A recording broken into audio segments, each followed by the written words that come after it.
پھر اس کے ساتھ ساتھ امام حسین کا ذوق عبادت بڑا شاندار تھا، بڑا زبردست ذوق۔ علامہ جوزی نے لکھا ہے وکان الحسین رضی اللہ تعالی عنہ فاضلا کثیر الصوم والصلاۃ والحج والصدقۃ وافعال الخیر جمیعا۔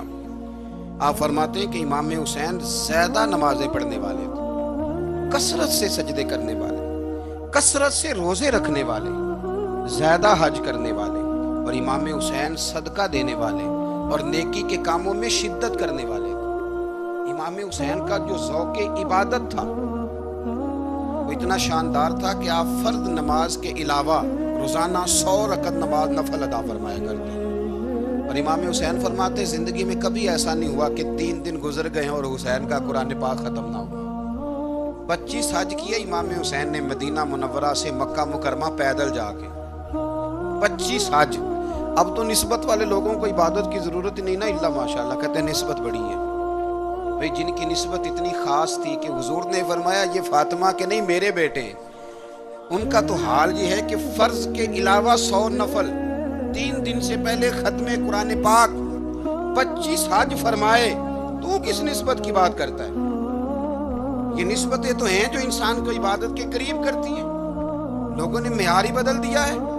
حضرت سیدنا امام حسین کی شہادت کے بعد حضرت عبداللہ ابن زبیر رضی اللہ تعالیٰ عنہ نے قاتلان حسین سے خطاب کیا اور فرمانے لگے اللہ کی قسم تم نے اس شخص کو شہید کیا ہے جو راتوں کو لمبے لمبے قیام کرتا تھا، اور تم نے اس شخص کو شہید کیا ہے جس سے میں دن میں جب بھی ملتا تھا تو وہ روزے سے ہوتا تھا۔ تم نے اس شخص کو شہید کیا جو قائم اللیل تھا، صائم الدہر تھا، اس شخص کو تم نے شہید کیا۔ آپ کو پتہ ہے کہ میدان کربلا میں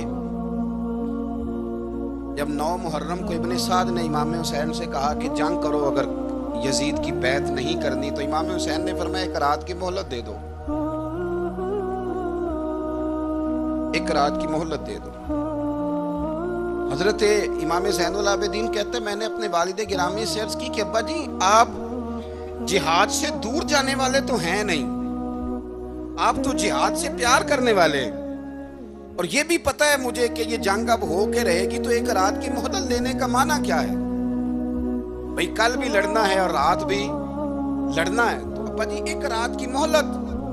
تو سیدنا امام حسین رضی اللہ تعالیٰ عنہ فرمانے لگے بیٹا رات کی مہلت اس لیے لی ہے کہ میں آج رات کھل کے اپنے رب کی عبادت کروں، میں استغفار کر لوں، میں لمبے سجدے کروں۔ اور کہا زین العابدین تو جانتا ہے نا کہ مجھے نماز سے، تلاوت سے، دعا سے اور استغفار سے بڑا پیار ہے، نماز سے مجھے پیار ہے، دعا سے مجھے پیار ہے، استغفار سے مجھے پیار ہے۔ فرمایا بیٹا میں نے اس لیے نہیں کہ میں چاہتا ہوں 1 رات اور دنیا میں رہوں۔ تو امام زین العابدین فرماتے ہیں امام علی مقام نے سجدے پہلے بھی بڑے کیے، پر 9-10 کی درمیانی رات جو ان کے سجدے تھے وہ میں نے کبھی نہیں دیکھے۔ فرماتے ہیں تیمم کے ساتھ وہ رات کی جو عبادتوں کا رنگ تھا وہ میں نے کبھی نہیں دیکھا۔ امام علی مقام کا عبادت کا ذوق تھا، شوق تھا، لذت تھی۔ آپ یقین کریں ایسے ایسے عجیب بہانے ہم لوگوں کہتے ہیں میرا نماز میں دل نہیں لگتا، تو میں کہتا ہوں تیرا گپ شپ میں کس طرح لگتا ہے، تیرا موبائل پہ کیسے لگتا ہے بھائی؟ یہ تو بھائی ذوق کی بات ہے۔ امام حسین کہتے ہیں مجھے قرآن پاک سے پیار ہے، مجھے تلاوت سے پیار ہے، مجھے دعا سے پیار ہے، مجھے استغفار سے پیار۔ جس کو جس چیز سے پیار ہوگا دل لگ جائے گا۔ ہم نے کبھی پیار کیا ہی نہیں اس سے، جن چیزوں سے پیار ہے وہاں دل لگ جاتا ہے، یہ ایک بہانہ ہے، ورنہ کثرت سے عبادت کرنا، ذوق پیدا کرنا، یہ تو اہل اللہ کا طریقہ ہے۔ والذین یبیتون لربہم سجدا وقیاما، رب کے بندوں کی علامت یہ ہے کہ وہ راتیں سجدے اور قیام میں گزار دیتے ہیں۔ تو امام حسین کی سیرت کا کمال ہے کہ ذوق عبادت رکھتے تھے۔ دوسری بات جو امام علی مقام کی سیرت میں بڑی شاندار ہے وہ یہ ہے کہ سخی بڑے تھے۔ ایک قول سنانا ہے آپ کو امام حسین کا، اور خواہش میری یہ ہے کہ میرے حاضرین اور ناظرین اس قول کو رٹا لگا کے یاد کریں، اس قول کو انشاءاللہ۔ یہ قول جو امام حسین کا ہے نا جی، یہ جس دن مجھے ملا تھا نا تو میں نے بھی رٹا لگا کے یاد کیا تھا، اور میرے پاس جتنی ڈائریاں ہیں شاید میں نے سب میں لکھا ہے۔ امام علی مقام رضی اللہ تعالیٰ عنہ فرماتے تھے اللہ کی رضا کے لیے کسی شخص کی ایک حاجت پوری کر دینا ایک مہینہ مسجد میں اعتکاف کرنے سے زیادہ درجہ رکھتا ہے۔ ایک بندے کی ایک حاجت پوری کر دینا ایک مہینہ پورا مسجد میں اعتکاف کرنے سے زیادہ درجہ رکھتا ہے۔ خدا کے بندے تو ہیں ہزاروں اور بنوں میں پھرتے ہیں مارے مارے، میں اس کا بندہ بنوں گا جس کو خدا کے بندوں سے پیار ہوگا۔ کسی بندے کی ایک حاجت پوری کرنا ایک مہینہ اعتکاف میں بیٹھنے سے زیادہ افضل ہے۔ اسی لیے تو میرے حبیب کریم علیہ السلام نے فرمایا تو رب کے بندوں کی حاجتیں پوری کرنے میں لگ جا، رب تیری حاجتیں پوری فرما دے گا۔ امام علی مقام فرماتے تھے ایک حاجت کسی کی پوری کرو۔ حضرت جناب سیدہ زینب بنت ابی رافع کہتی ہیں کہ سیدہ فاطمہ الزہرا ایک دن اپنے دونوں شہزادوں کو لے کے، جب حضور کی طبیعت مبارک بظاہر علیل تھی جس میں حضور کا وصال ہوا، دونوں شہزادے لے کے سیدہ فاطمہ نبی کریم کی بارگاہ میں گئی، کہنے لگی یا رسول اللہ میرے بچوں کو کچھ دیجئے سیدہ پاک۔ تو حضور اٹھ کے بیٹھ گئے، اس کندھے سے امام حسن کو لگایا اور اس سے امام حسین کو لگایا اور فرمایا فاطمہ یہ جو میرا حسن ہے نا اس کو میں اپنی ہیبت اور سرداری دیتا ہوں، اور فرمایا یہ جو میرا حسین ہے نا حسین کو میں اپنی جرت اور سخاوت دیتا ہوں۔ میرا حسین جرت مند ہوگا اور سخی ہوگا۔ داتا گانج بخش علی حجویری امام الاولیاء سید الاسفیاء داتا صاحب کشف المعجوب میں فرماتے ہیں ایک دن نا امام حسین کے پاس ایک شخص آیا بڑی دور سے کچھ مانگنے، کہا حضور کچھ دیجئے۔ وہ شخص کہتا ہے کہ میرا ظرف یہ تھا کہ 4-5 دینار ملیں گے۔ تو امام حسین فرمانے لگے تھوڑی دیر بیٹھ جا، رزق آ رہا ہے۔ تو امام حسین کو حکومت وقت کی طرف سے نا 5 تھیلیاں ملی جس میں ایک تھیلی میں 500 اشرفیاں تھیں۔ 5 تھیلیاں آئیں لیکن اس کو آنے میں نا ذرا دیر ہو گئی۔ وہ 5 تھیلیاں جب آئی نا تو امام حسین اس کی طرف 5 تھیلیاں بڑھا کے نا ذرا دیکھنا میری طرف غور سے، 5 تھیلیاں بڑھا کے نا تو فرمانے لگے میاں جتنا تجھے انتظار کرایا نا اتنی ہم تیری حاجت پوری نہیں کر سکے، تو یہ نہ محسوس کرنا کہ حسین کے دروازے پہ بیٹھا بھی رہا ہوں تو ملا کیا ہے، یہ نہ محسوس کرنا۔ وہ شخص کہتا ہے جب میں نے وہ تھیلیاں کھولی اور پھر میری نظر امام حسین پہ پڑی تو میرے اندر سے آواز آئی اگر حسین ابن علی اتنے سخی ہیں تو محمد عربی کتنے سخی ہو۔ اگر یہ معیار ان کا ہے، ان کا یہ معیار ہے، اور خود بھیک دیں خود ہی کہیں منگتے کا بھلا ہو، خود کہنے لگے جتنا انتظار کرایا ہے اتنی تیری مدد کر سکے۔ یہ سخاوت کا معیار تھا، یہ طریقہ تھا۔ ایک دفعہ سیدنا امام حسین رضی اللہ تعالیٰ عنہ کے گھر کے اندر نا 5000 دینار آئے، مسجد میں تھے، آپ کو 5000 دینار ملے تو امام زین العابدین کہتے ہیں کہ مسجد سے لے کر گھر آنے تک امام حسین نے 5 کے 5000 اللہ کے رستے میں خیرات کر دی۔ فرماتے میں نے کہا ابا جی 5 دینار کی گھر میں ضرورت تھی، مالاں والے سخی نہیں ہوندے تے سخیاں کل مال نہیں ہوندا، ایتھے اوتھے دوویں جہانی سخی کنگال نہیں ہوندا۔ کہا ابا جی 5 دینار کی گھر میں ضرورت تھی، تو کہتے ہیں مجھے فرمانے لگے بیٹا یہ جن کو میں نے دیا ہے نا یہ گھر کے لیے ہی دیا ہے، یہ گھر کے لیے ہی دیا ہے، جن کو دیا ہے تمہارا کیا خیال ہے یہ باہر خرچ ہوا ہے، یہ گھر کے لیے ہی ہے۔ اس لیے کہ جب انسان دوسروں پر شفقت کرتا ہے تو اللہ اس کے گھر پہ رحمت فرماتا ہے۔ امام حسین کے مزاج میں پہلی بات میں نے ذوق عبادت کی عرض کی، دوسری بات عرض کر رہا ہوں کہ صحابہ حضرت اسامہ بن زید بڑے پیارے ہیں میرے نبی کریم کے، بڑے پیارے۔ حضرت اسامہ بن زید کے بارے میں سیدہ عائشہ صدیقہ فرماتی ہیں ان کے ناک سے اگر ریٹھ نکلتی تھی تو اللہ کے رسول اپنے دستے مبارک سے صاف کر دیتے تھے، اور سرکار فرماتے تھے کہ اگر اسامہ لڑکی ہوتا نا، ان کے غلام کے بیٹے تھے حضرت زید بن عمرو، اگر یہ لڑکی ہوتا میں اسے زیور پہناتا۔ بڑے پیارے تھے، لیکن جب ان کا آخری وقت آیا نا تو 60,000 دینار کا قرضہ تھا، رشتہ داروں سے کہا، دوستوں سے کہا، یاروں سے کہا، پر قرض ادا نہیں ہو رہا تھا۔ حضرت اسامہ بن زید کہتے ہیں بڑا پریشان تھا۔ جب حد ہو گئی نا تو حضرت اسامہ بن زید فرمانے لگے جاؤ کوئی حسین ابن علی کو خبر کرو، ان سے کہو میں نا غلام ہوں آپ کے نانا کا، مقروض دنیا سے چلا گیا تو کیا بنے گا۔ امام حسین کو خبر ملی تو دوڑے آئے۔ لاجپال اس پیر کو نہیں کہتے جو تگڑا نذرانہ لے کے تو ماتھا چوم لے، لاجپال تو اس کو کہتے ہیں کہ جب ضرورت پڑے تو وہ سر پہ موجود ہو۔ حضرت سیدنا امام حسین تشریف لائے تو جناب اسامہ بن زید رو پڑے، کہنے لگے حضور میں نے نا غلامی کی ہے آپ کے نانا کی، اور اس غلامی پہ ناز ہے، اب 60,000 دینار کا قرضہ لے کے دنیا سے جاؤں گا تو میری قبر پہ بوجھ رہے گا۔ امام حسین خادم کو بھی کہہ سکتے تھے جاؤ گھر پیسے پڑے ہیں لے آؤ، امام حسین خود گئے، چادر روڑ کے تو اس کی اوٹ میں بکل میں 60,000 دینار چھپا کے لائے اور جناب اسامہ بن زید کے سامنے رکھ کے کہنے لگے اسامہ یار پیسے رات کو ہی آئے تھے، میں سوچ رہا تھا مجھے تو ضرورت نہیں، اللہ نے کس کا نصیب میرے گھر میں بھیج دیا، مجھے تو حاجت ہی نہیں تھی، اب پتہ چلا پیسے تیرے تھے، اللہ نے حسین کی ڈیوٹی لگائی ہے کہ جا کے دے آ۔ حضرت اسامہ بن زید رو پڑے، فرمانے لگے اللہ آپ کو بہترین صلہ عطا فرمائے، یہ معیار تھا۔ اور پھر تیسری بات یہ کہ دل کے بڑے صاف تھے، دل بدستاور کے حج اکبر است، از ہزاراں کعبہ یک دل بہتر است۔ شیخ سعدی کہتے ہیں کہ درویش کہتے ہیں کہ کسی کا دل رکھ لینا نا، دل راضی کر دینا کعبے کا 1000 بار حج کرنے سے بہتر ہے۔ دل بدستاور کے حج اکبر است، کسی کا دل راضی کرنا حج اکبر ہے۔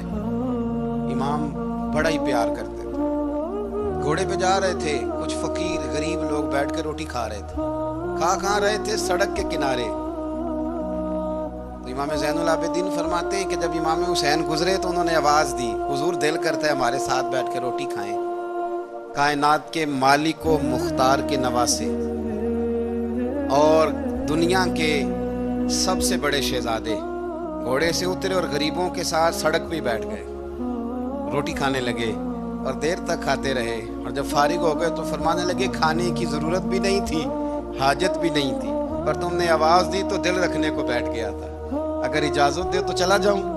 یہ مزاج تھا، یہ طبیعت تھی۔ آپ کے ایک بھائی ہیں چھوٹے، حضرت محمد بن حنفیہ نام ہے، حضرت مولا علی شیر خدا رضی اللہ تعالیٰ عنہ کی دوسری بیوی سے۔ ایک دن حضرت امام حسین ان کے گھر میں بیٹھے تھے تو کسی بات میں نا اختلاف رائے ہو گیا، تو امام علی مقام ناراض ہو گئے، فرمایا آج کے بعد تیرے گھر نہیں آؤں گا، رومال اٹھایا چلے گئے۔ لوگوں نے حضرت محمد بن حنفیہ رضی اللہ تعالیٰ عنہ سے کہا حسین تو ناراض ہو گئے، کبھی نہیں آئیں گے۔ آپ فرمانے لگے بھائی تمہارا ہے کہ میرا؟ جی بھائی تو آپ کے ہیں۔ فرمایا اگر کہو تو چند منٹوں میں حسین واپس آئے۔ جناب ناراضگی ہو گئی ہے۔ فرمایا ناراضگی ہوئی ہے پر میں اس کے دل کی نرمی کو تو جانتا ہوں، اس کے مزاج کے اندر جو محبت ہے اس سے تو ابھی آئے۔ کہا جناب وہ کیسے؟ فرمانے لگے دیکھنا ذرا۔ امام حسین نے خط لکھا، حضرت محمد بن حنفیہ نے رکا لکھا، کہنے لگے حسین میرے باپ کا نام بھی علی ہے اور آپ کے باپ کا نام بھی علی ہے، پر ایک فضیلت ایسی ہے جس میں میں آپ کا مقابلہ نہیں کر سکتا، وہ یہ ہے کہ آپ سیدہ فاطمہ الزہرا کے لال ہیں، آپ محمد مصطفیٰ علیہ السلام کے نواسے ہیں۔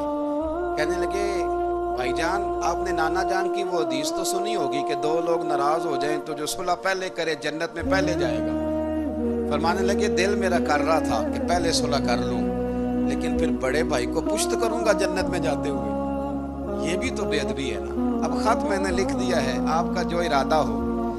امام حسین نے خط پڑھا تو آنکھوں میں آنسو آ گئے، پھر سے رومال اٹھایا۔